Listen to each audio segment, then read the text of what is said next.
Good afternoon, family. It's indisputable. From people from all over the world. I'm super excited to be here. I'm here with the one and only Dina. Dina. I'm super excited about this. This is the first time we've ever done a show together, not just on TYT, but anywhere in the world. So, how are you feeling today? I'm so excited to be on here with you. Awesome sauce. I feel the same way. I think we're gonna have a great show. We got a heavy show. It's very dense. We're filling in for Dr. Richie. Once again, this is indisputable, and I think we got so much to talk about. We should just jump right into it. And let me tell you all, we're starting with something extremely heavy. Many people were wounded and killed in an attack on Gaza refugee camp. The barrage of Israeli airstrikes on Tuesday evening of the Jabali refugee camp, a densely populated camp near Gaza City, demolished several apartment buildings, leaving craters of rubble in their place. Footage from the attack showed women and children being helped down half-destroyed buildings as rescuers and residents dug through rubble to find survivors. Listen, I think it's extremely important that we say what we need to say. And what we need to say at this point is women and children are not in the ranks of Hamas. Okay? It is not okay for us to confuse that the bombing of apartment buildings and also refugees camp in a place where it's already super dense, talking about all of Gaza, 2.3 million people in a space. You know what? Before I get into it deep, let's just play the video. Go to the video, Jordan.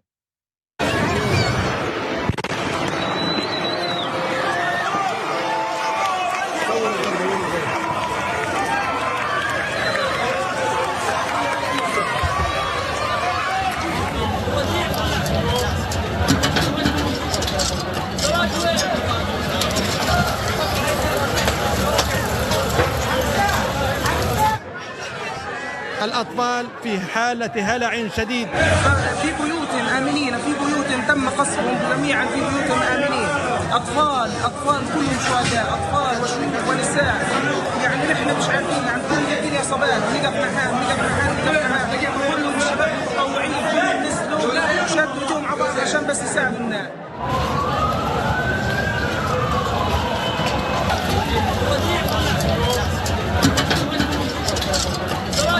اللي صار الآن في مخيم جباليا مش قادر أوصل، مش قادر. انتوا وصفوا لحالكم، انتوا شايفين هذه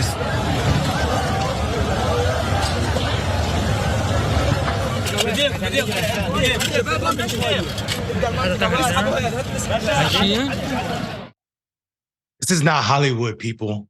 This is not something that a Will Smith movie that's coming out next year. This is real life. I want to bring Dina in early in this because, she has a unique perspective on this. Also, I think we should talk about what is not really going on in Gaza. Dina, what do you say? Yeah, let me kind of first address the fact that this is the first time I'm a legal analyst. I talk about law and news quite a bit. I started on this show actually in the very beginning, the first month before it was actually picked up by TYT. It was kind of in its trial period. And when we were going to talk about these topics today, the producers asked me if I was okay talking about it because of the fact that it is so difficult for people to talk about. And I was like, of course. For one, I feel like this is my job. The fact that we were able to talk about news events for all these years and suddenly can we talk about what's going on right now? To me, it just doesn't make any sense.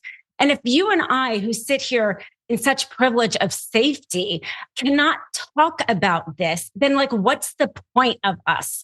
Even people on both sides of the aisle, if we can't have conversations right now, if we can't get out of our boxes, if we can't see each other's point of view, then how on earth are people in Israel and in Gaza living through these kind of things ever going to be able to talk? So I just want to preface it by saying, I think these kind of conversations are not even maybe helpful. I think they're absolutely necessary. And I'm more than happy to talk about this. And I'm so glad that TYT and this show in particular is willing to talk about it. And the death of the civilians, the images coming out of Gaza and the silence by our elected leaders to me is the most painful part, actually. I'm Jordanian American. My father immigrated to this country. I'm Christian. That point of view is really not talked about. There's a lot of anti-Arab in addition to Muslim rhetoric out there. That constituency is really being ignored. And what makes me the most sad is the fact that people aren't just even willing to acknowledge that there's real humans here suffering. I have not heard that at all. Just acknowledge the death, acknowledge the suffering. We see it in this modern age. There is so much actual video footage. Not being willing to just put words to the images has really saddened me.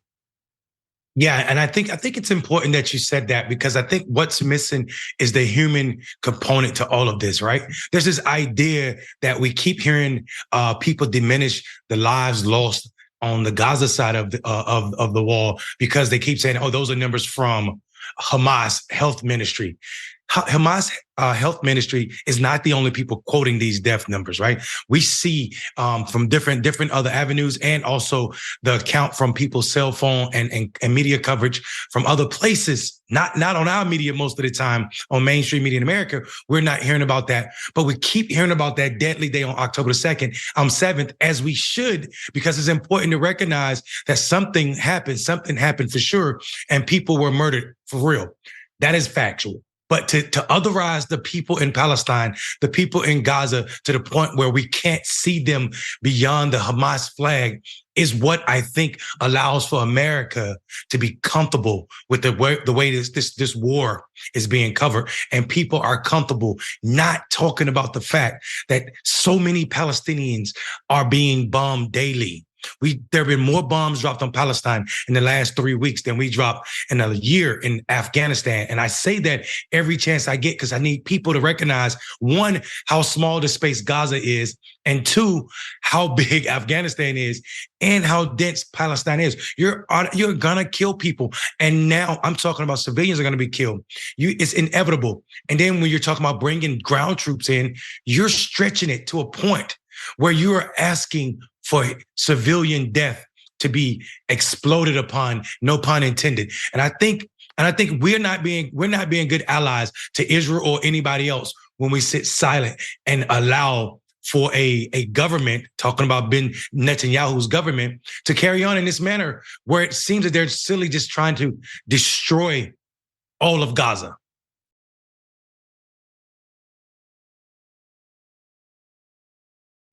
Oh, there's so much in there that you said that I agreed with. And I think the fact this otherism, that is the root of so many of our problems in our country. We are very good at creating an otherism in so many groups and then justifying our actions based on that. I have never felt less seen in this country before as I do right now. It is painful.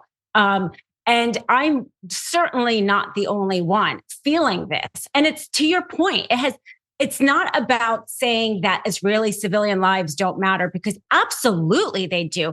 Extremist policies on both sides is what created this issue, and innocent civilians on both sides are paying the consequence. And we understand that. We've had our Trump. We don't all agree with Trump's policies, but we end up suffering the consequence.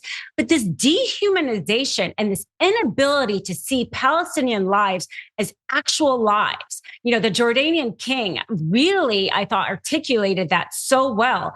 And Arab leaders and Arab citizens are seeing that we truly do not care about Palestinian lives. And that, to me, is the biggest failing.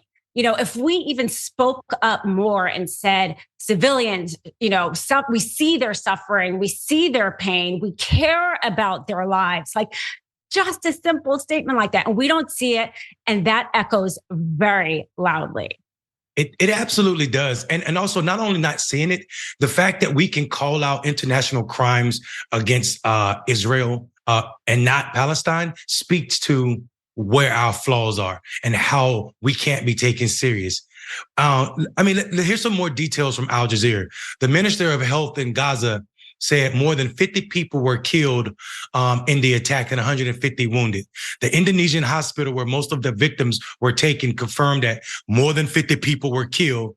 Hamas military wing said on Wednesday that 7 of its civilian captives have been killed in the strikes, including 3 foreign passport holders. And that's according to Al Jazeera. They went further and said an Israeli army statement said that airstrikes on the Jabali had killed Ibrahim Bahari. Hamas didn't really agree with that. I mean, here's my thing. I feel like when Israel talks about killing leadership at a camp, they're trying to justify the death of civilians. Let's do a split screen if y'all don't mind, because I think it's important that we understand that this to me is this is part of the otherization of people. When you're talking about you bombed a camp, a refugee camp, and the only person that got killed that you want to talk about in a public statement from the Israeli government was a leader of Hamas. Hamas is, of course, denying that this person was killed, but that came out in that statement, and it rubbed me the wrong way because so many other people, 50 other people were killed and 150 wounded. Dina? Yeah, the Doctors Without Borders was saying how children were screaming for their parents in the hospital, severely wounded. 1 child dies every 10 minutes in Gaza. 1 child every 10 minutes. During this episode, how many children are going to be killed? And not only we're silent, we are continuing to give military aid with no end game. So we are participating in this. And that is a moral failing. Like, to your point, are we ever going to be able to stand up? Like, if Russia now does this to some other country, are we going to be able to say no? We are completely losing our moral high ground by being willing to stand in silence. When you get electricity turned off, water turned off, when you're bombing civilian apartments, we're losing the ability to ever tell any other countries that they can't do this. And I don't know if that's really, we are getting ourselves basically boxed in a corner. I don't think that's where we want to be, but that is, where we are. And it is that suffering of those children that people are seeing and we're being quiet on. And it's not going to go anywhere good. Yeah, and I mean, and not to make this about me, or what about meism. And I do want to say, though, I'm reminded of the time when Black people in the South in the 50s and 60s were screaming that to this country, what was happening to them. And it didn't matter until video caught Bloody Sunday on the Edmund Pettus Bridge. It seems like right now America wants to sit silent again as these atrocities happen. So far, at least 8,796 people have been killed in Gaza since this war begun, including 3,648 children. 3,648 children. The number of child deaths is more than have died in all conflicts around the world in each of the past 4 years. More than 1,400 people died in Israel on October the 2nd. As I said, we just said double that in Gaza have been killed. 3,648. And that's more than any other conflict in the past 4 years. 3,648 is not a small number. That's larger than the number that caused America to launch 2 wars, one in Afghanistan and one in Iraq. And we're talking about children. So I think people should understand this is a horrible way for us to show up as the so-called leaders of the free world. Meanwhile, per Reuters, we see that the first evacuees have actually left Gaza. A first group of civilian evacuees from Gaza crossed into Egypt under a Qatari-mediated deal on Wednesday, while Israeli forces bombed the Palestinian enclave from land, sea, and air as they pressed their offensive against Hamas militants. This is what I'm saying. We shouldn't. I think it's extremely celebratory, and we should be celebrating whenever anybody's free from captive. That's a fact. But we cannot just have that we can't have that news. We also have to remember that while people were being freed, people were being bombed. Dina. I mean, absolutely. And really, this idea that this needs to be done to get rid of Hamas. I mean, let's be frank here. The leaders are not in Gaza, right? I mean, we've seen them. We see them having meetings in Russia We know they have compounds in Qatar. Why do you think Qatar is able to mediate a deal? We know the money isn't coming from Gaza. It's been coming from Iran. And Netanyahu was letting it in because he wanted the extremists because they didn't want a two-state solution. That's been reported by the New York Times and the Israeli Times. That's not in dispute. So let's be frank, right? I mean, if you really want to get rid of Hamas, which I think is an absolutely good thing to do, the Palestinians even, for the most part, saw them as an authoritarian regime. You have to get rid of the leadership. You've got to get rid of the money. But right now, you're really killing the civilians. Are you also killing some low-level fighters? Yes, I'm sure. Are you creating more people who are angry at this situation and willing to fight back? Yes. I think that's the thing that bothers me is I think President Biden is very smart. I think his senior advisors are very smart. They understand this is not really a way to broker a peace. Israel and the Palestinians are going to be living side by side forever unless there's truly a genocide of the Palestinian people. Do they really think this is going to create peace? There's no way anybody who really truly understands that region thinks this is going to create peace. When you create this kind of barbaric violence against civilians, you create extremists. So for every low-level Hamas fighter they've killed, they're probably created another 100. Why aren't you going against the leadership?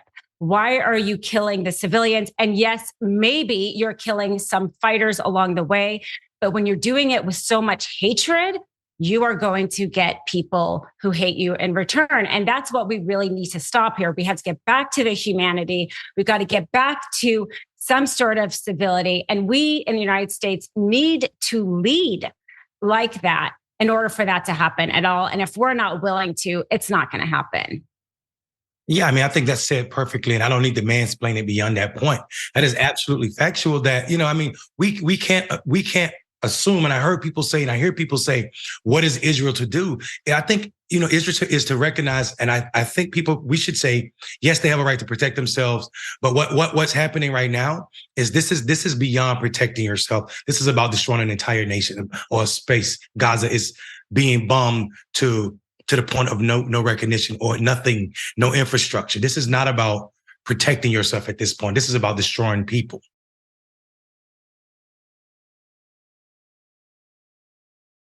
Senator Lindsey Graham appeared on Tuesday CNN's Newsnight with host Abby Phillip, where he was asked if it is acceptable to carry out airstrikes in densely populated urban areas, to which Graham told Phillips, there is no amount of Palestinian casualties would make him question the scope of Israel's ongoing military operations in Gaza. Let's watch this. In 2023, when militaries as advanced as Israel's and as the United States have choices, is it acceptable to drop bombs on a densely populated civilian area where there are refugees, where people are living, where there are children? Well, in 2023, who would imagine that someone who survived the Holocaust in World War II would be killed by Islamic terrorists in Israel and later in life? In 2023, could anybody imagine a group of people would come into Israel and slaughter families, rape children in front of the parents, burn babies alive, put a baby in the oven? Can you imagine that? I can't imagine that. Here's what I imagine. The destruction of Hamas is non-negotiable. I hate the loss of innocent lives. The day after Hamas is destroyed, I hope we have a better life for the Palestinian people. But I'm not blaming Israel. I'm blaming Hamas. I'm not blaming Israel at all. I know they're trying to limit civilian casualties, and I know Hamas is trying to increase civilian casualties. Is there a threshold for you, and do you think there should be one for the United States government, at which the U.S. would say, let's hold off for a second in terms of civilian casualties?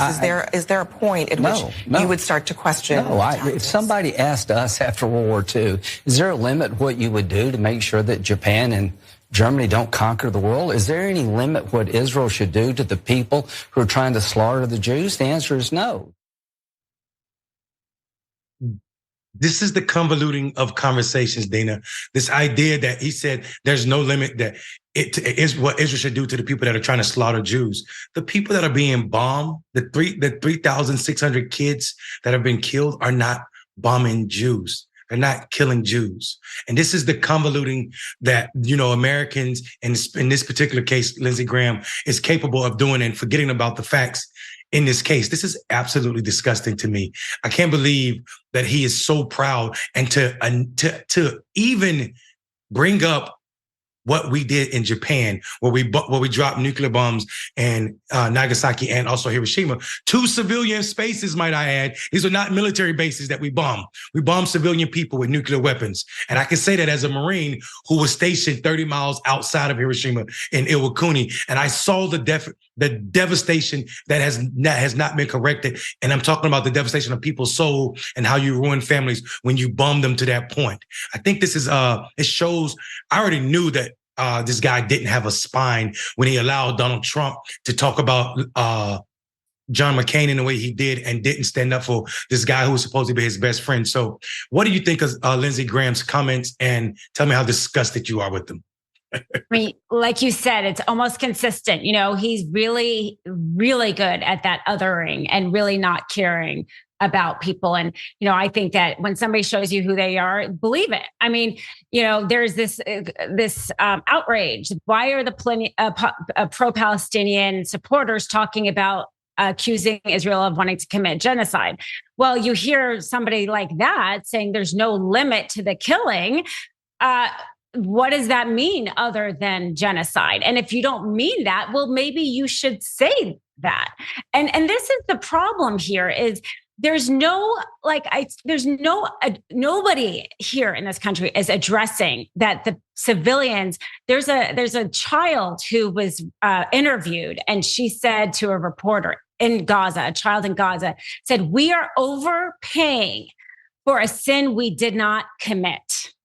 And that, I think, is a perfect explanation about what is happening to these civilians. This collective punishment, this conflating Hamas with the people is, just to, the idea that you are limiting their food, their water, it's horrendous. There's no place they can go that's safe. You told them to go to the South. Now you're bombing the South. We are not in the dark ages. We're not even in the stage of after World War II, when nuclear bomb was our best weapon. We have a really sophisticated tactical weapons. We have sophisticated commandos.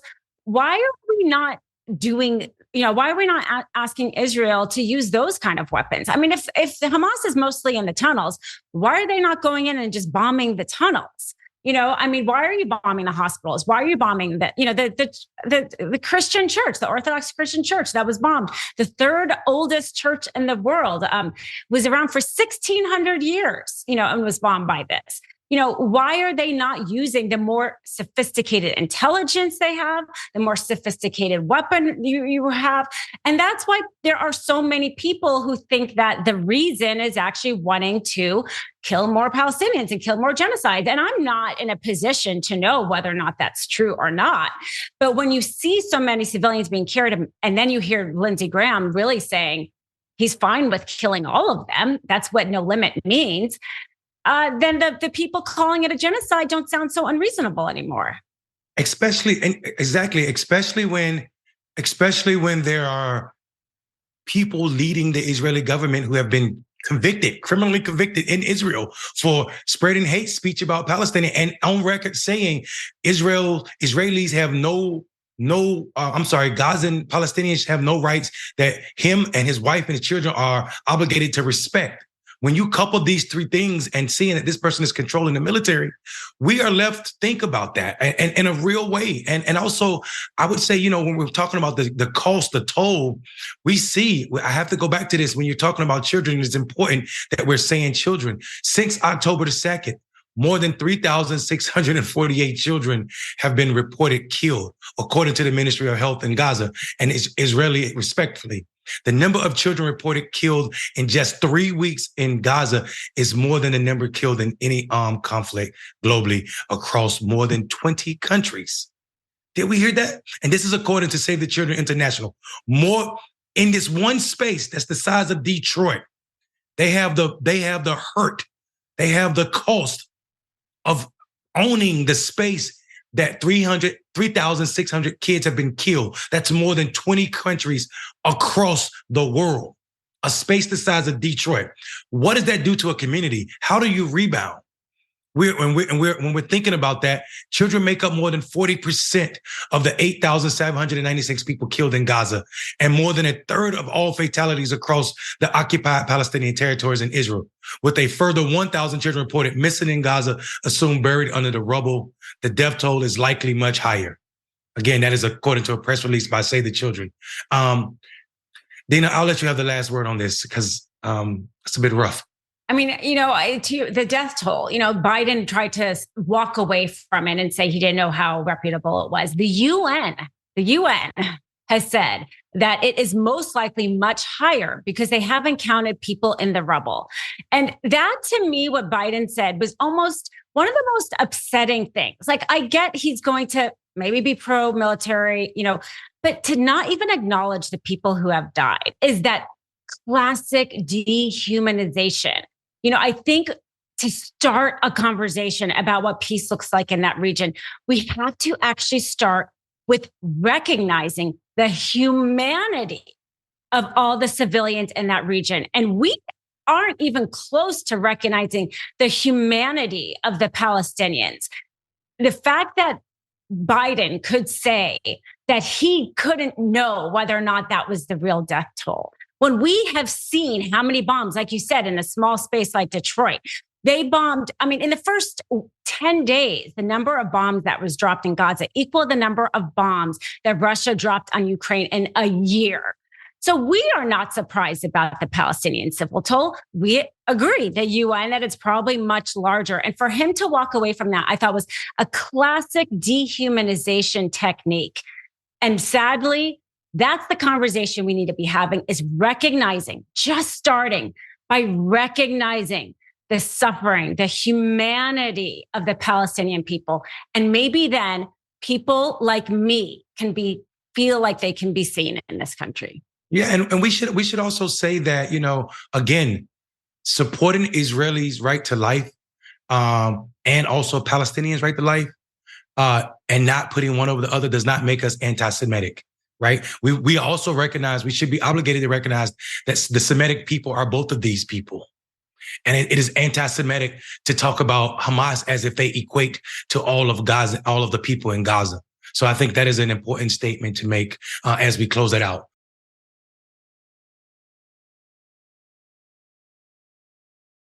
When comedians get it wrong is what we're going to be talking about right now. Must see that Israel must exist and has a right to exist and is one of the great outposts of democracy in the world. My Jewish brothers and sisters said to me amid anti-Semitism anywhere, we don't need your support. We have enough Jewish power to deal with this problem ourselves.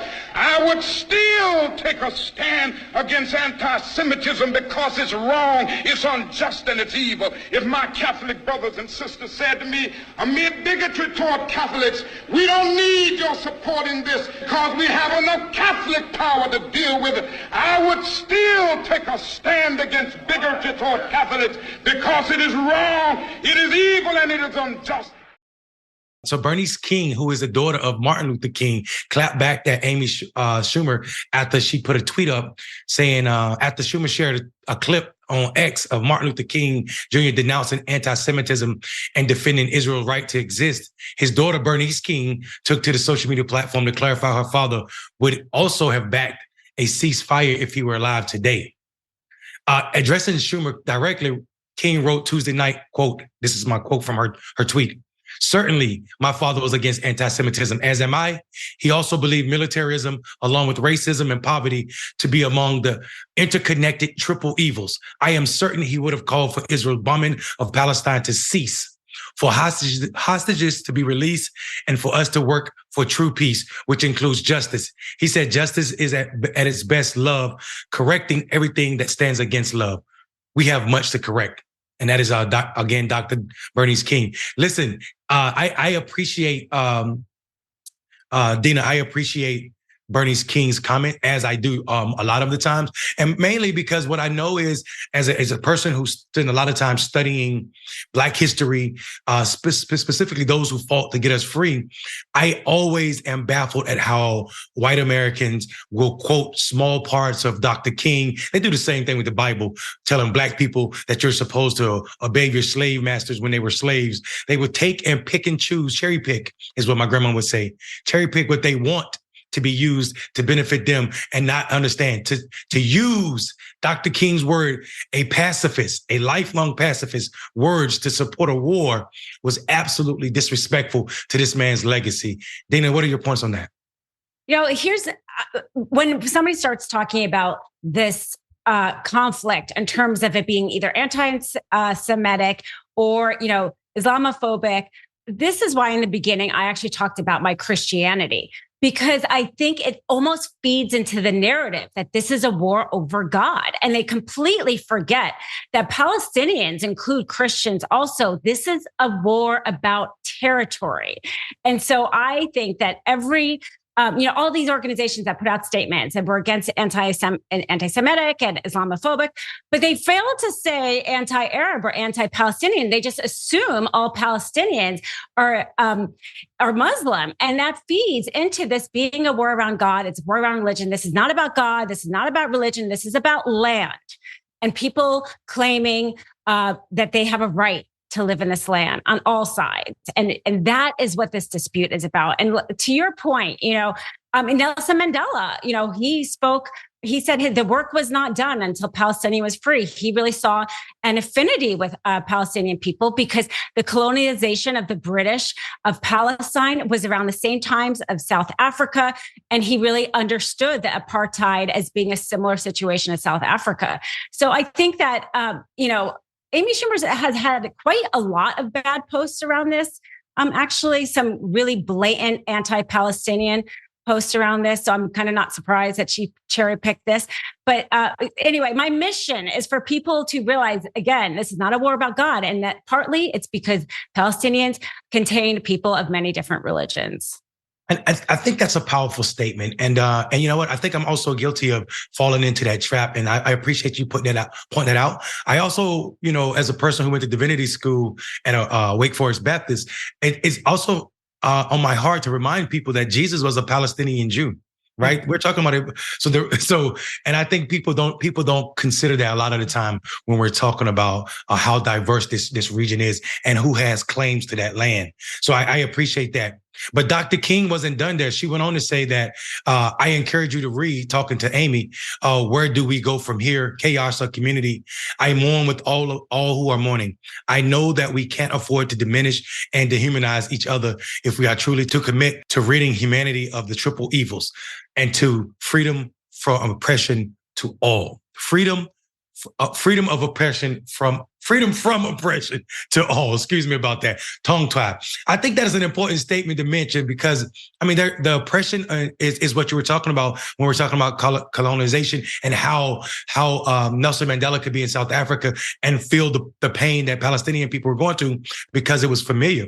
Bernice King, on her part, has consistently called for a ceasefire in the ongoing Israeli-Hamas conflict. And on October 22nd, she tweeted, I once again passionately urge a ceasefire and immediate deployment to Gaza of additional crucial life-saving supplies at the scale needed. We can't wait. And I think this at the scale needed is an important point because what people were confused when they said there were 20 trucks coming in with aid, Gaza Strip needs about 200, 350 of those trucks daily to address the need that's going on. Also, what's missing in all of those trucks is fuel. And they need fuel to keep these hospitals going. Without these hospitals, this is why we're seeing hospitals shut down and the overcrowding of one particular hospital because they have the lack of that resources. So that is an important point to mention. And we shouldn't get blinded by the few trucks that are coming in now, thinking that Palestinians, the people in Gaza, are getting what they need.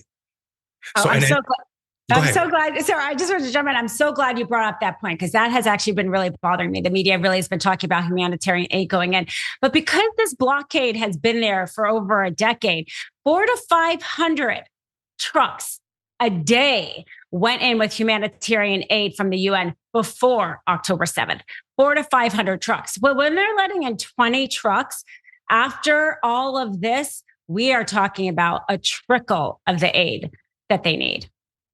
Yeah, that's an important point, and people need to know that. And I think, you know, this is the equivalent to people being blinded by what we see on TV. We see trucks moving in, and it's just not enough. And their excuse is Hamas might take the fuel. Well, my response would be people are definitely going to die without that fuel, and that is a horrible place to leave it at. But people should know that is exactly what will happen. People will die. We're going to take a break. We'll be right back. Mondale and Dina.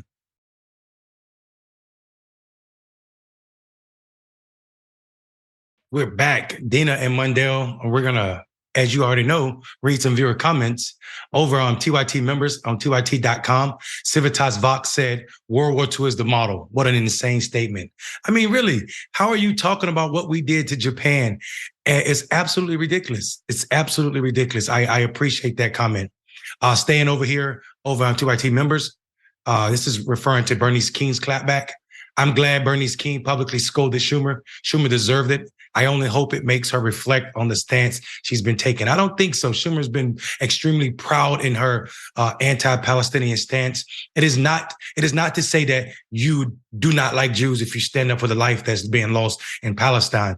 I have plenty of Jewish friends that are out protesting the way America's silent on this, and also Israelis' overreaction from their government.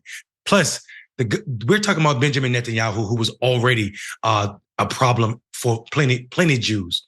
So I hate that, you know, Amy Schumer is showing up this way, using her platform to be anti-Palestinian in this manner. So let's move over to Twitch. Jackal Dragon 1991 said it's time to hold Israel accountable for criminal war crimes. I think that's a legal term. And I don't know what the factors are to say something is a criminal war crimes. I will say it is time to hold Israel and America's silence accountable for killing so many people. And what I do know about America and her friends, it seems that they are free from the eyes of the international court, but it damn sure requires some second looking at this point, I would say. I'll read one more. This is from OOK Stars. They felt the same way about slavery. Let's be real. And I think this is referring to Lindsey Graham about no limits. And I think that's right. I mean, especially considering that Lindsey Graham is a war hawk, and he's from a state where he is extremely okay with the Confederate flag flying forever. If it wasn't taken down by a Black woman, he wouldn't have said nothing, even though he knows the harm that's associated with that flag to our community. So speaking of South Carolina, I wish a Karen would. You want to call the police on them for having a barbecue on a Sunday. I feel free! Back off! I'm going to tell them there's an African-American man threatening my life. I'm telling you, this is private property. If you leave through this trail, there will be a cop that needs you. That's fine, and I will accept the citation easily. Let's go call.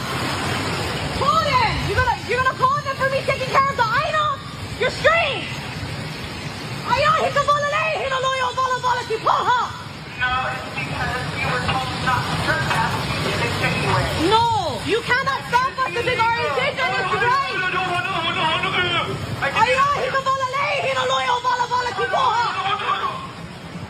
Wow. That's the arrogance. That's crazy. The arrogance. How about you come down here and plead with us, you fucker? How about you come down here and plead with us, you fucker? Okay, so this is all the trash that we collected. Wow. Here's the background on this incident.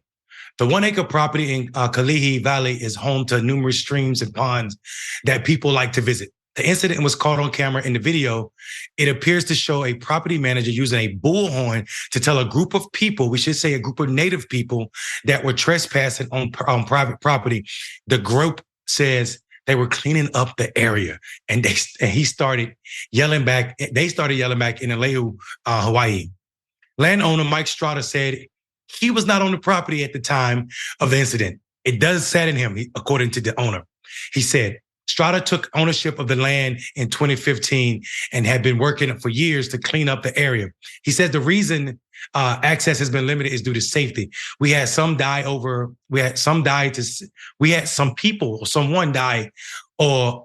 the because of the rocks. The rocks are slippery. Okay, I get that. He said the police even came and told them they need to do something about this because neighbors are complaining. This is according to the owner. In response to the safety concerns, Strada said walls were put up to make control access points. He also said he instructed the property managers to stop using the bullhorns. How's that going for you? I understand that this is truly their land, said Strada, who also wanted to thank the people in the video for their work to clean up the area. The owner says he would like to partner with the native Hawaiian group to help with stewardship of the land and coordinate access to this area and cleanups. This is Eddie Doe, according to Hawaii News Now. Dina, I am so frustrated. You said something about land in the last segment, and I think we should remember that these people are native.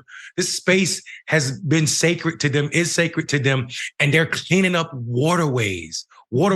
And because of some Western idea of ownership of something that was put here for all of us not to be exploited by the rich and few, been yelled at by a person with a bullhorn and being made fun of when they speak the language that's native to the land that they're cleaning up and trying to protect.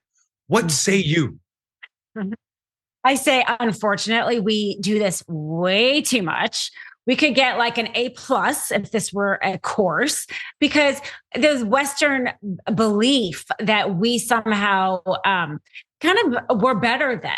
I don't know how any way to put it, but we were better than the people that were in the land to begin with. And we've created so many problems around the world with this idea of like giving away land or drawing borders or, here, like just killing, the Native Americans.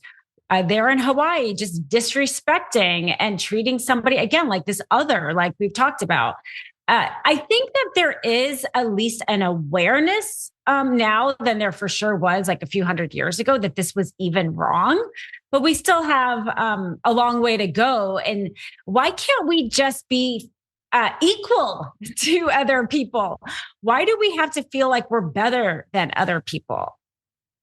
I think that's a perfect point. And I think that's what's at the core of, I feel like any occupying that's taking place. You think someone's way of life does not rank on par or more than yours. And it shows up in how you erase culture. We saw it here with in America with so many of the native cultures being completely or almost completely wiped out and being forced to say, you can't speak.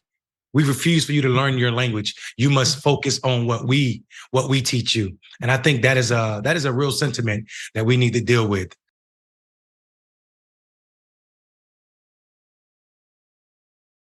And this story is sad. So that ain't enough, though. That we don't stop there in America. We also be like, what in the red state hell?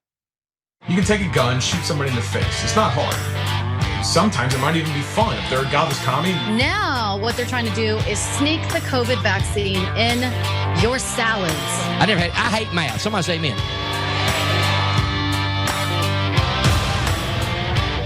Tell me about if Donald Trump does not win. What do you do? I hope that I'm going to die. You want to die if Donald Trump doesn't win? I do. I don't want to live like this anymore. You like our country the way it is now? I mean, it doesn't really matter what I think, but you've got a pretty good life. You got nice clothes on, you got hat on, sunglasses, you got your health. I mean, the country's done pretty well by you, right?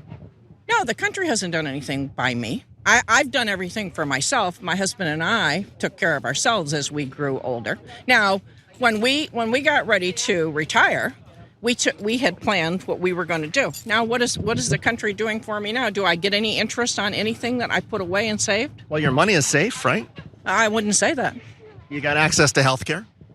I have access to health care because my husband served 20 years in the military. So the military did something for your family. The military is trustworthy, right? I mean, the military health care system's great. No, I wouldn't say it's great. We were promised free health care for our whole life, but that did not happen. What is it that is so bad about where America is or where you are right now with America that you would want to die if Donald Trump doesn't win? I just don't want to live in a country that is screwed up as this one, that people are so out of control and that they think that everything that they're entitled to everything. What do you think about the stealing that's going on right now? What do you mean stealing? People walk into stores and just can walk out with stuff. Well, crime is a problem, but there's also a lot of places where people have to... Crime is increasing every day. Actually, the data shows it's not. Well, I don't care what the data shows. You and I can't talk to each other because you have a totally different idea of what's going on than what I have. So what do you trust? I trust Donald Trump. Well, hell, we ain't gonna never agree. You trust Donald Trump. I'm over here trying to hold myself together. I don't understand. What did Donald Trump do? What did he invoke in this group of people that are willing to lose themselves, drink the Kool-Aid, to die if he does not win an election? And you are willing to, her husband retired from the military. She is willing to die for Donald Trump, who attacked wounded veterans, who made jokes about John McCain being captured in Vietnam War. These people are not loyal to veterans.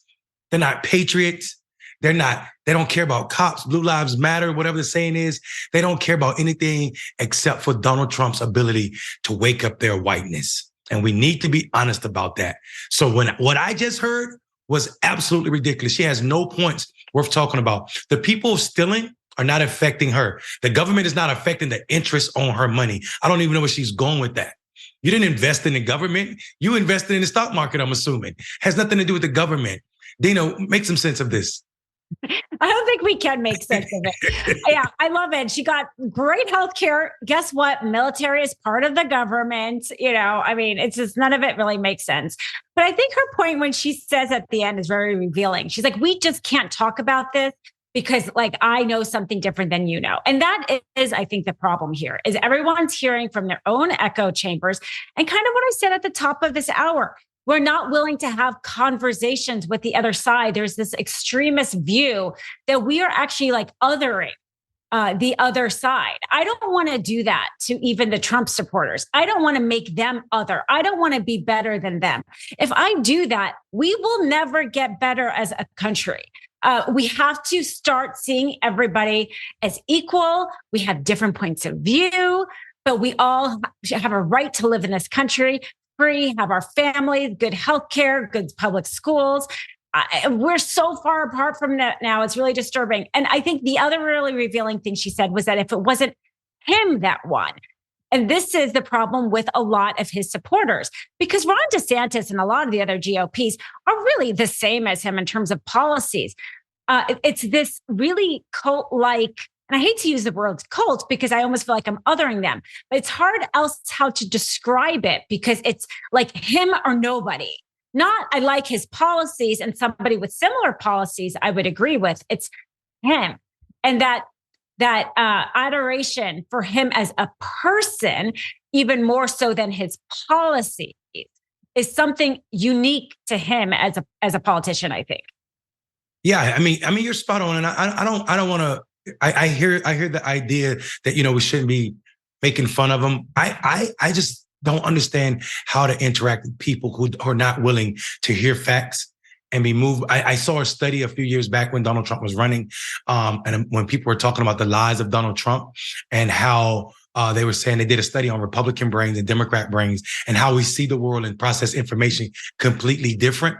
And I think part of that is how we find ourselves in this way. So people who are conservative are not moved as much by facts. And then we also see studies that show, this is psychology, that facts don't change people's mind. So, I mean, while David Schuster was trying to do the Lord's work out there, talking to these people, trying to get to the bottom of what made Donald Trump so attractive to them, even as he tears democracy, this little shred of democracy that we have apart, they are still willing to stick by his side through and through. I want to know what's going to happen. I don't want her to die because Donald Trump might not even win the primary. He may not even be on the ballot if he keep running his mouth. So I'll give you the last word before we go to break. I agree. I mean, if you can't, no politician should be that important. So it was a really kind of ludicrous statement. Yeah. And I think that's a great place to leave it. Let's take a break. We'll be back. It's Dina and Mondale, y'all.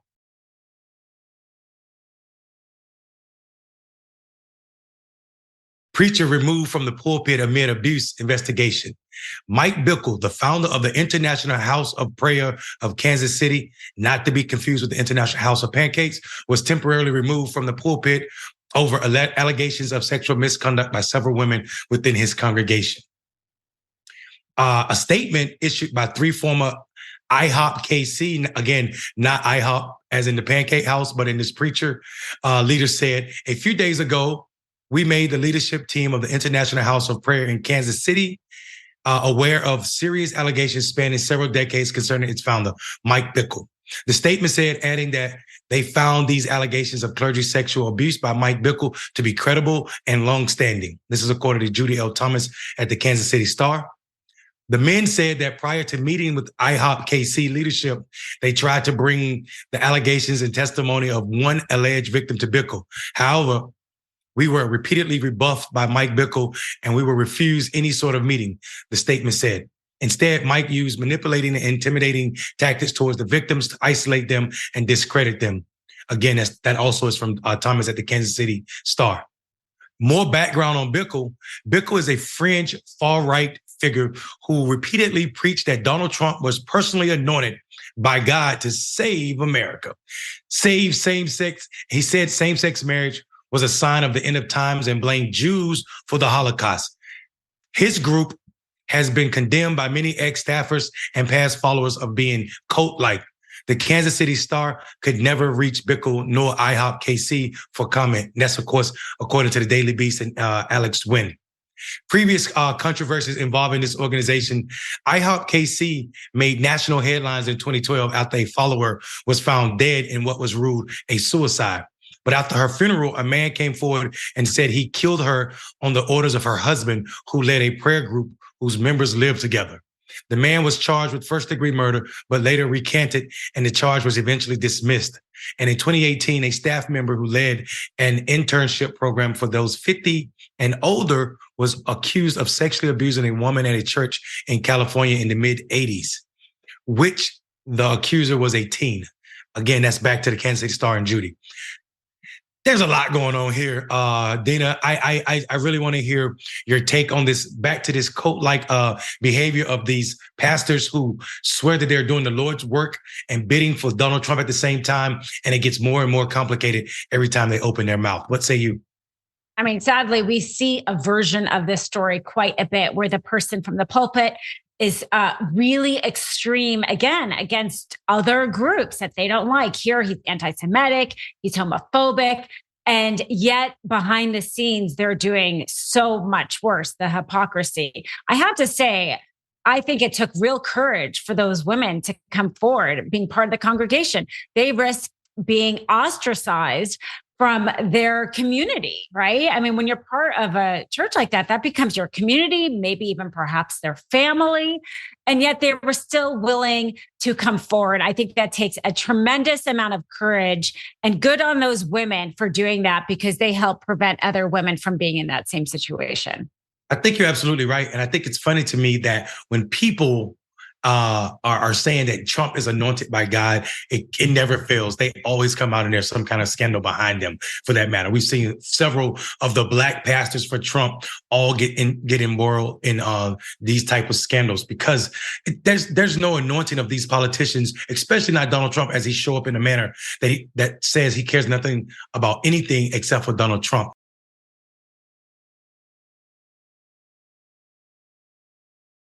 Former Trump lawyer predicted he'll be jailed over the gag orders. Former White House lawyer Ty Cobb said he believes former President Trump will be sent to jail if he violates part of the partial gag order.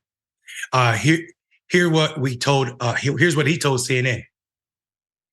Well, the New York judge fined him $10,000. That's in a civil case. You know, that's not as consequential as Judge Chutkan's case. I think Judge Chutkan, prudently allowed Trump to try to persuade her to extend the gag order.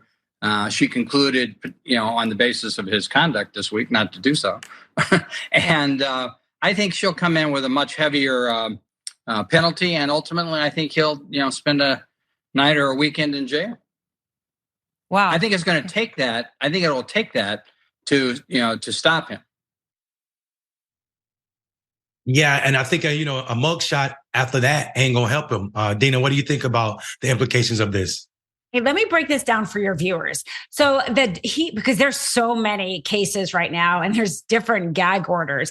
The one where he got the $10,000 fine is the civil fraud case in New York. And that judge said he can't speak about his staffers. He failed to take down a reference on his website. So he got the fine of $10,000. It was his second fine. The first one was $5,000.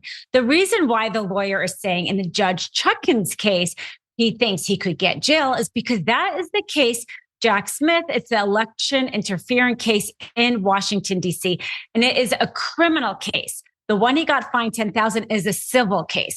Being a criminal defendant is much different in America than having a civil case, even if it's a civil case against the government. It's much more constrained. So if a criminal defendant is making statements that could appear threatening and violating a gag order, then I do agree she will be much more likely to jail him than a judge in a civil case would do that. And that's why the lawyer was making that different. And I agree. I think you could have like a Vegas odds right now, whether or not Donald Trump is going to be jailed by the end, because he's really bad at constraining himself. I do think he doesn't want to go to jail. He might like the publicity, but I think he won't like having to, do all the things that an inmate would have to do, like a strip search. So he might try to limit it, but can he really keep quiet for the months that it's going to require? I think it's also could be likely that he would violate the gag order. Thank you so much, and I think that makes perfect sense. And we know Trump can't be quiet. No 3-year-old can contain himself, and he falls right in that category. Judge Sayegh Chutkan is overseeing the case, like you said, that alleged that the former president conspired to overturn the results of the 2020 election. It will too go to trial in March. This is going to be so interesting to me. March is when elections start happening. I'm an election guy. So we got primaries starting to happen, and Trump's going to be running from state to state and court to court. Trump has frequently disparaged Chutkan and potential witnesses with insulting nicknames and other digs, including calling Chutkan a Trump-hating judge. I think Trump don't understand anybody that loves the law of America is a Trump-hating judge, because he put himself in a position where it's nothing else left but that. I mean, you can't respect the law and Trump in the same time. It is almost impossible to do anything like that. And I think, these names where you call people, Tiny Tim, whatever you call your opponents in politics, sounds funny on a trail, but in actuality, it lacks the decorum that's going to be necessary to keep him out of jail, like you said. And another update, members of Trump family are set to testify in the fraud trial. So this week, several members of the Trump family will be taking the stand in the $250 million civil fraud trial against the former president and his company. The New York State Attorney General's office announced on Friday they plan on calling Trump's oldest children to the stand on separate days this week. Donald Trump Jr. will testify this Wednesday, followed by Eric Trump on Thursday and Ivanka Trump on Friday. The former president himself is expected to be called next Monday. Prosecutors say they expect Trump will be their final witness. Meanwhile, Trump has not let up on his attacks against the judge in the case. On his Truth Social page, Trump called Judge Engoron crazy and corrupt. Trump has already been fined twice for breaking a gag order for speaking against the court staff. There is no protection against speaking against the judge or prosecutors. Yeah, I think this leeway is not given to any other defendant. So when I hear Trump and everybody crying about this 2-tier justice system, they're absolutely right. They don't understand that they're on they're benefiting from it. They're not losing from it. They're not discouraged. I would love to hear what you think, Dina, about Donald Trump's oldest kids testifying or have to testify, and then him also testifying, because we know they're not capable of telling the truth. Could they put themselves in jeopardy too on stand? I mean, absolutely. If they decide to perjure themselves, they can open themselves to perjury charges. But I just love that image. I think that we have for years seen that political process be unable to bring Donald Trump to justice for the many things he's done to this country. But the justice system is working, and they are just treating him like everybody else. He thinks he's being treated differently. I mean, I think he's being treated differently. Like you said, he's being allowed to maybe speak more than a typical defendant might. but he's being treated the same really as everyone else. He's getting subpoenas. He has a right to defend himself. He loses motions. He wins motions. And as a result, we are finally giving him and his family, they have to explain themselves in a court of law. And as a lawyer, I absolutely love that they have to do that. And just to break this down again for your viewers, he has already been found guilty of fraud in this case. This on a summary judgment motion, which is extraordinary. It's not typical to win, but there was so much fraud the judge showed. They won on summary judgment. This is just a matter of what will be, how much do they have to pay? There's the state is looking for $250 million in penalty. And that is what this trial is. It's a damages trial, but the guilt has already been decided. Yeah, the guilt has already been decided. This is something that people didn't think was possible in our justice system. They thought Trump was just going to keep walking away. And right now, there's a stay on the order to stop him from doing business. But this could be the end of the Trump empire, especially in New York as we know it, as he has always enjoyed it with his dad's money, not his money, his dad's money. I will say it is, for me as a person, again, who loves election, we're coming up on what the people that do politics call get out the vote period, the last week of elections. And for me to be able to get updates of Trump's family on trial leading up to it, even with him the day before election, is like icing on the cake for me. So it's not just an off year election day. It's also Trump family is in court day. Take your family to court day, Trump. Meanwhile, former federal prosecutor Glenn Kirshner predicts another judge will scratch Trump from the ballot. Kirshner said that while the judge who is presiding over the litigation is that Colorado courtroom, or in that Colorado courtroom, if she is an honest broker of the facts and the law, and I have no reason to believe she's not, she will conclude that Donald Trump engaged in insurrection and is therefore disqualified from serving as president again. This is, again, quoting Glenn Kirshner. Man, that to me is big news. I just want to talk about this for a little bit. I know what this is going to do. I know the politics behind this. This is tragic. I do want to hear the legal matter that he's talking about. Dina, you can break that down. But the politics for this judge is not just about her being an honest broker or the straight shooter. We also got to acknowledge that the politics of taking Donald Trump off the ballot in Colorado will send the MAGAs over the edge, and we may be on the brink of civil war at that moment. It's true. From a political perspective, I've heard people on both sides say, like, we should just let the people decide. This idea of taking somebody off the ballot is wrong. And it is a really valid point. But the reason why they're even able to getting this traction, the legal reason, is because the Constitution specifically says that if you participate in an insurrection, then you are ineligible. And only Congress can decide after the fact that you are in fact eligible. Like, they can waive your ineligibility, let's say. That's how they wrote it. And Trump tried to say that the court couldn't decide the insurrection, that it was up to Congress. And that was one of the things the judge said. She said, it wouldn't make sense for Congress to be the only arbiter of whether or not an insurrection occurred if they were, in fact, the only one who could kind of waive that. But if Colorado, and I think we're day 3 on that trial, if Colorado decides that, in fact, he participated in insurrection under the Constitution and is ineligible, we will for sure see this in front of the Supreme Court. Whether or not the Supreme Court, who we know is very conservative at this moment, would uphold that, I think it's really unlikely. First of all, it would definitely be a first impression case, which means the Supreme Court has never decided this before. And it is in some ways, I think, a radical idea.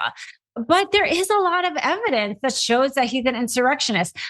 So I think they might try to do something like dismiss it on some sort of jurisdictional grounds, or like somehow it's not ripe, without actually going to that heart of the issue.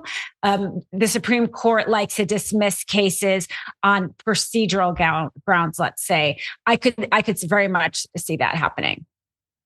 Yeah, I think this is an interesting thing, and I'm ready to see how it play out. The case is being presided over by Judge Sarah Wallace, who already tossed Trump's tries to get the lawsuit thrown out. She's already shot that down. It was brought in by 6 Colorado voters arguing that Trump should be disqualified from holding office, claiming he engaged in summoning and inciting a mob to halt the certification of the election that favored then President-elect Joe Biden, and therefore expose itself to the 14th Amendment. It is wonderful.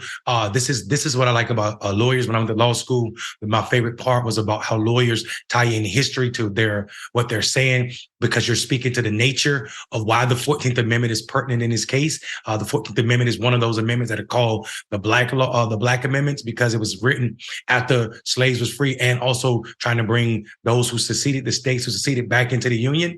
So it prevented those people who participated in the Union, the Confederate secession from ever holding office in the new Union.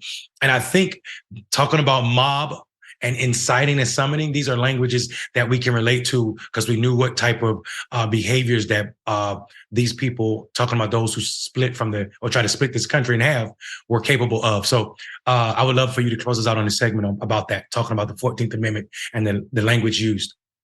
You're absolutely right. That is why it came about, is to address the insurrection that was happening at the time. So whether or not, and it's never been tested since. So that's why there's this question of, would the Supreme Court say that that was an insurrection? I mean, I think that ultimately the Supreme Court will decide that was not an insurrection. I cannot see them saying that he is not qualified to be on the ballot.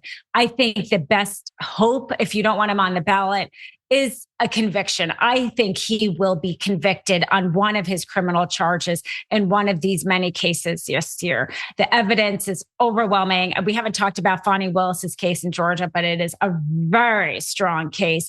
That is going to be televised. I'm so grateful the American people are going to watch all these people testify against him.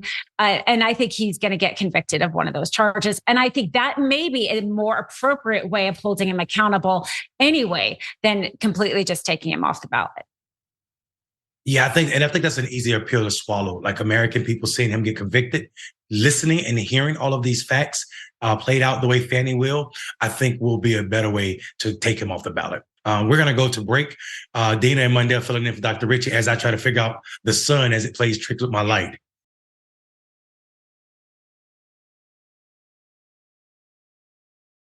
We're back. Dina and Mondale back filling in for Dr. Richie, who's out today and tomorrow. Going straight to the comments over at TYT members, TYT.com. Talking about ex-Trump lawyer predicts he'll go to jail over the gag order. Lynn had this to say, but of course, it has to be because the judge hates Trump. It couldn't be because that Trump owns actions are the cause of a gag order. Never. Trump never does anything wrong. He's greatly loved by all the people. Don't ever get it twisted. Lynn, it's never about Trump. It's always about those who are against him. Always. On YouTube, we had Woke Dragon telling us that Jesus must be proud of what they do in his name. This is referring to the preacher who was removed from the pulpit. I promise you, Jesus, not woke Jesus, is not proud of what's happening with the evangelicals. Tyler Hackner, what up, bro? This is why people leave the church, referring to the same comment. Staying with YouTube for one more comment. Ex-Trump lawyer predicts he'll be jailed. This is what we're talking about. Malcolm X said, I feel bad for the officers who would have to strip search Trump. I feel bad for anybody that has to have a conversation with Trump. I want Trump to be locked up for a lot of reasons, let alone, but nothing more important to me with my vein and vanity is to see what he weighed on the weight scale, because he's been lying to America about his weight, and his love for hamburgers is telling me something's wrong with what he's saying. And I want to know the truth. Trump. One more, back over on Twitch. This is about the preacher again. Said is another one. It's almost culturalized. Dina, what do you think about that? I mean, like, we do see a lot of problems as it pertains to the men of the cloth and the church and this abuse, either with women or children. Mm-hmm. That's a really good question. I mean, this is my kind of take on this in general, is that people, it's the people, right? People are corrupt. And they can corrupt churches. It's the people in these organizations, whether or not they are just unfortunately, I think it's all about power. They want to badly hold on to their power. I think that's what happened with the Catholic Church. They weren't willing to report their priests because it was going to look bad on their institutions. So it's this idea of like power and abuse of power and the people that can corrupt these religions and churches. To me, I don't think that necessarily the religions and churches are the problem, but there's people in these organizations that are a problem. Yeah, I think what happens is, I think people a lot of the times, and I think this is something I see for myself. We all at once, we have to be able to hold two concepts. One, the people are the church, and also the people aren't the church, right? And this is one of those cases. The church, as is presented, is and should be something that lifting people up, but we don't see that a lot of the times when we see people's action. Let's move on to this story. This is a heartbreaker here. Halloween, y'all. A man allegedly pointed his gun at a 6-year-old trick-or-treater. Michael Yifei Nguyen, a Long Island, New York resident, was arrested after being accused of pointing a gun at a 6-year-old who mistakenly placed a Halloween candy bag on his doorstep. Nguyen was charged with menacing in the second degree and endangering the welfare of a child. Here's further background on the incident. Nassau County Police said a woman was driving her children to her 10-year-old daughter's friend's house to drop off a goodie bag on Saturday night. Her 2 sons and nephew were also in the car. Her daughter and a 6-year-old son walked up to the door, rang the doorbell, and dropped off the candy on the porch before getting back into the car. However, when they were driving away, the daughter informed the mother that they had dropped it off at the wrong address. This is according to Atlanta Black Star, Taylor Edrick. When they returned to the same house, the son hopped out of the car to grab the bag. Then the front door opened and Nguyen stepped out of the house and pointed a black handgun at the victim's head. This is according to the authorities. According to the courtroom documents viewed by News 12, the mother begged the man not to harm her child, yelling, "Don't shoot, don't shoot." Again, that's Black Star. Response from Nguyen's camp on the incident. Nguyen's attorney said that his client and family had recently experienced people banging on their front door of their home at midnight and evening and on separate occasions, including the day before the incident happened. The outlet reported. Nguyen, whose gun license was suspended, said no candy was ever placed on his porch before that night, according to the News 12. And that's, again, the Atlanta Black Star. Listen, I don't care what night candy was placed on your step. I don't care that kids are playing on your door, knocking your door. The response nowhere in this country should be that you open your door because someone is knocking with a gun pointed. And it definitely shouldn't be the case where a kid have a gun pointed at them when they're 6 years old. This is absolutely disgusting. Dina, go ahead and talk about that for me, champ. Absolutely disgusting. And my thought is, thank goodness he didn't kill him. I mean, this is what we're seeing in the news. This is our threshold has gotten so low that it's like, oh, good, he didn't get killed. I mean, the mass shooting in Maine, the representative that represented that area changed his mind. He said now he's against, he wants to control weapons of war. Good for him for changing his mind, but we can't afford for a mass shooting to happen in every Republican district before we have change in this country. I mean, that's one thing I think Democrats do better at Republicans is being willing to put their, put themselves in somebody else's shoes. We shouldn't have to with guns. We need to realize that when something's happening in Maine, it's like it's happening to us and care about it as much. Care about it as if it was our family, because truly, if it were your family that had that mass shooting, you would change your mind about guns. Yeah, and I think I actually on this show I think we discussed that, talking about how I'm not okay or I'm not proud about or as a Democrat that it took something to happen in his district. Maine is close enough to Massachusetts. Maine is close enough to Newton or Newtown where the shooting of the kids happened. It's close enough to Texas. It's close enough anywhere in this country to realize that we have a gun problem in this country. People in America are dying at a rate that is unmatched in any other so-called civilized world as it pertains to gun violence. And it's not just inflicted on other people. It's the amount of people that are taking their own lives because they have access to guns.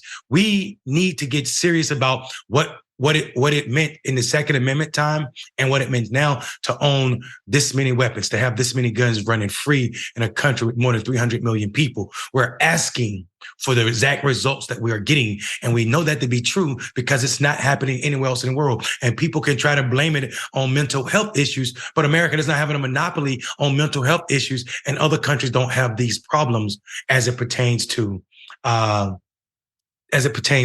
their gun rights. Dina, I'll give you the last comment, and please be sure to plug yourself in your outro. Well, I mean, I 100% agree with you. And I think that, we have to care about this issue, and we do. That's the problem. A vast majority of Americans are actually in agreement, Republicans and Democrats. It's just Congress that's not taking action because of the gun lobbies. So I can be found across all platforms at Ask Dina Dahl. All right, Dina Dahl, I'm definitely going to be asking you a lot. Thank you so much. It was great doing the show with you today. Again, you're watching Indisputable with Mondale Robinson. We're filling in for Dr. Rashad Ritchie, who's busy, but he'll be back real soon. Not tomorrow, though, because I'll be here. And you can find me everywhere at Mondale Robinson on social media platforms. Have a great day, but not before you think about it.